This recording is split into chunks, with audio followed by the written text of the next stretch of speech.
Hi, I was just sitting here folding laundry and whatnot and decided I really wanted to talk about my favorite Disney Plus show that has come out this year, Loki.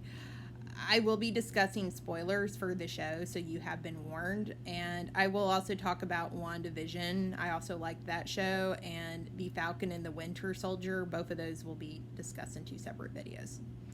So, what I liked about this show was Loki's character growth and his emotional journey to becoming a better person. Before watching this show, he was somewhat of an interesting character, but he was constantly trying to get Thor's approval or Odin's approval, and then he would go a few steps back and say, oh, I don't really care about what either of y'all think, when it's obvious he does. The only positive person he seemed to have in his life was Freya, his mother, and then she died. So with that, it seemed like he didn't really have another positive person in his life until Thor Ragnarok. He and Thor finally seemed to start getting along, mainly because they had to, since they had to fight against Odin's evil daughter, Helena. And you can go watch that movie because I don't really want to discuss it too much, other than to say Loki was finally becoming a better person. And unfortunately, with the events of the next movie, Marvel Endgame, with Thanos, Thanos killed Loki, which really sucked. And then we found some fans had a theory that he was really still alive, and it wasn't until the final episode of the Loki TV show that we find out, yeah, he actually did live. He did some really powerful magic that made it look like he was dead when he really wasn't. And then he decided, like, all he brought was death and pain and suffering wherever he went. And so he decided to just go live out the rest of his days on a planet all by himself. And then he got lonely, and then he tried to leave the planet, and then the TVA picked him up and pruned him and dumped him in the void. So what was really interesting, though, was I was thinking in my head, but I didn't think the writers were really doing it on purpose in the movies until this TV show, that Loki's just in an endless loop where he doesn't really seem to change much until the last two movies, unfortunately, where he was alive until Thanos killed him. And then you find out he actually was stuck in an endless loop because the TVA deemed that that's what he was supposed to do according to the Time Lords. And then we found out He Who Remains was the one that wrote out Loki's script for his life.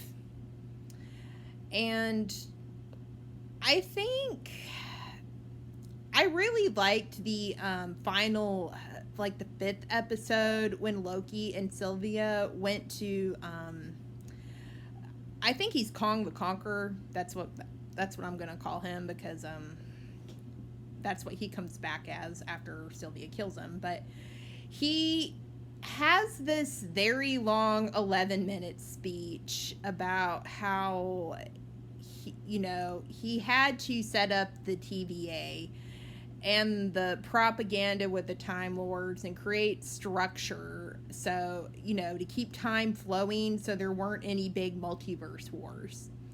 But he's getting to the point, he's tired of being in charge, so he really was going to offer Loki and Sylvia, like, his job. They could be in charge if they wanted to be and run the show.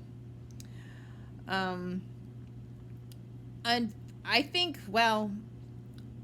I think if Sylvia hadn't been so gung-ho on killing the Kong, that probably what would have happened is they would have just left him alone, left him in charge, I think.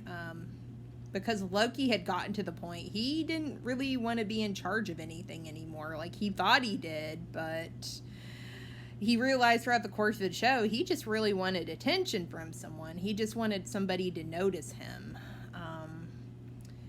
A throne really wasn't what he wanted at all. And also, he had grown to care about Sylvia. He had grown to care about Morbius. I think his really only concern by the end of the show was making sure those two were okay and being of service to help, whoever was attached to those two people that he liked.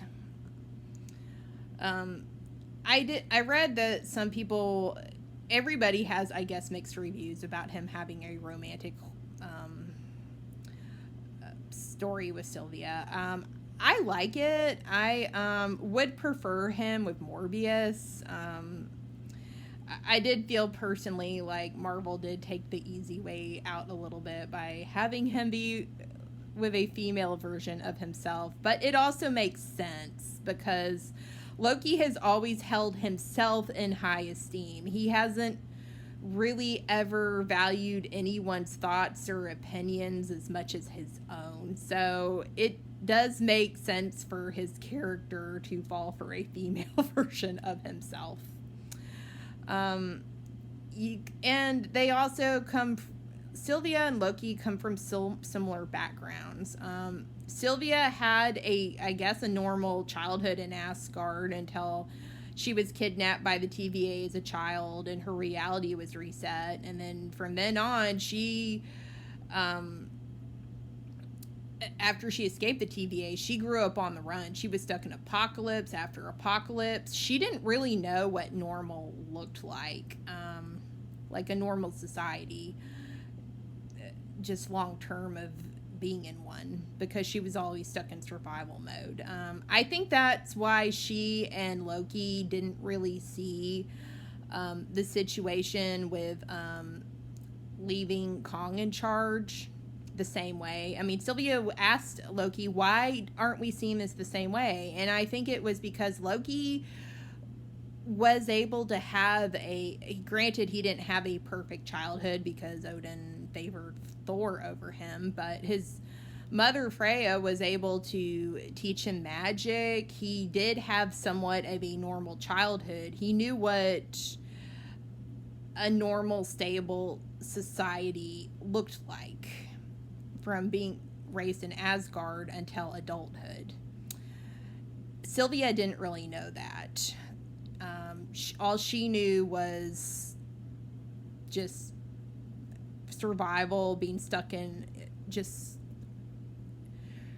trying to cope with her emotions. And Loki had gotten to the point that he is beyond that. I mean, he has been at Sylvia's stage where he's tried to fulfill his need for revenge and just do things very quickly to gratify his feelings, and it doesn't work well. That's why he was saying, let's just take a minute to think about what we're doing. And Sylvia, I think, will have a while in the second season to get to that point. I was a little bit sad in the finale when it turned out Morbius had forgotten Loki.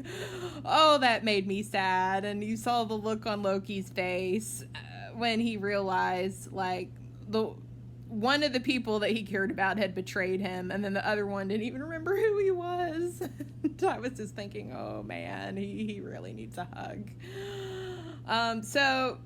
But this is Disney, and things will somehow be okay. The usual formula is there's a villain, some bad stuff happens, but there's usually somewhat of a turnaround where things are made all right or okay, at least for most of the majority of characters. So season 2 is obviously going to be spent bringing down Kong, and I'm thinking that Rayford, I just thought of her as the judge lady, apparently in the comics she is a love interest for Kong, and she left, she said, in search of free will. So I'm wondering if she was given instructions to go find something that could help Loki and help Sylvia, because Sylvia's alive.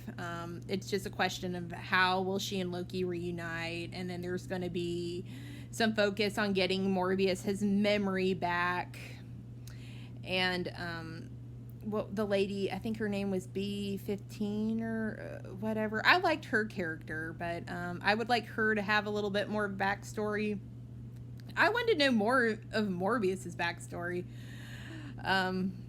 Because he knows he likes jet skis, but he doesn't know why. And I was just thinking, ooh, I mean, we all know it's related to his life from before the TVA kidnapped him and made him a worker for them, but we don't know exactly how jet skis were involved in his previous life. So I feel like I must know this. I must know.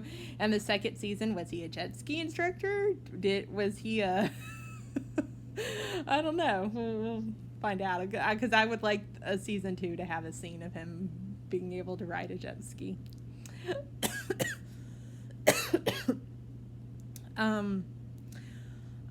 As sad as it is probably for Loki, he came to realization in the first episode he will never be able to go back to his timeline. I think it would be for the best if he was never reunited with Thor, or because he just seems like he's finally able to break out from his brother's shadow and do things on his own. And every time he comes in contact with Thor, I don't know. I mean, he has had a lot of emotional growth, so there would probably be a more positive relationship between the two, but I just feel like every time Loki comes in contact with Thor, most of the focus then goes to Thor, and not as much to Loki. I did really like that we saw just in the first episode how I love that Loki was stripped down out of his Asgard clothes, and that he was put in a jail suit, and he had to learn to be humble. That scene where he sees all the Infinity Stones are like in a tray, and Casey says, "Yeah, we sometimes use them as paperweights." I love that scene because like Loki just realized from the look on his face as he picked up one of the stones. I think the one that he reached for, the one that involved time.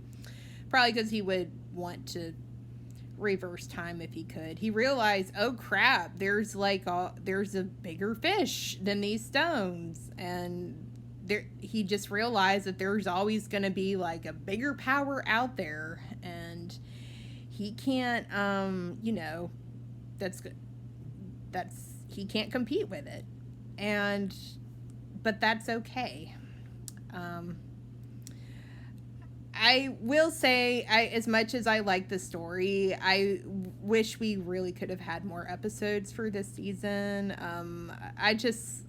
Partially because I love the friendship scenes between Morbius and Loki. I love the scene where Loki takes Morbius's salad, and he's trying to show how an apocalypse could happen, and he's using the salad as a metaphor and trying to show how a Loki can hide in it. And the look on Morbius's face is like, no, don't use my lunch for your metaphor. But Loki doesn't listen, and he drowns the salad to show in like liquid to show just the salad was supposed to represent Asgard, and then the drink he poured on it was supposed to represent, I think, really bad weather or something. And I love the scene where when they went to the destruction of Pompeii and Loki just released a bunch of goats from a cart. He's like, "Be free, my horde friends, be free." I mean, really, his actor was really charming in this show. I mean, not to say he wasn't good in the movies, but I think he really was able to shine here. And I'm really looking forward to season 2. And with that, I'll pass.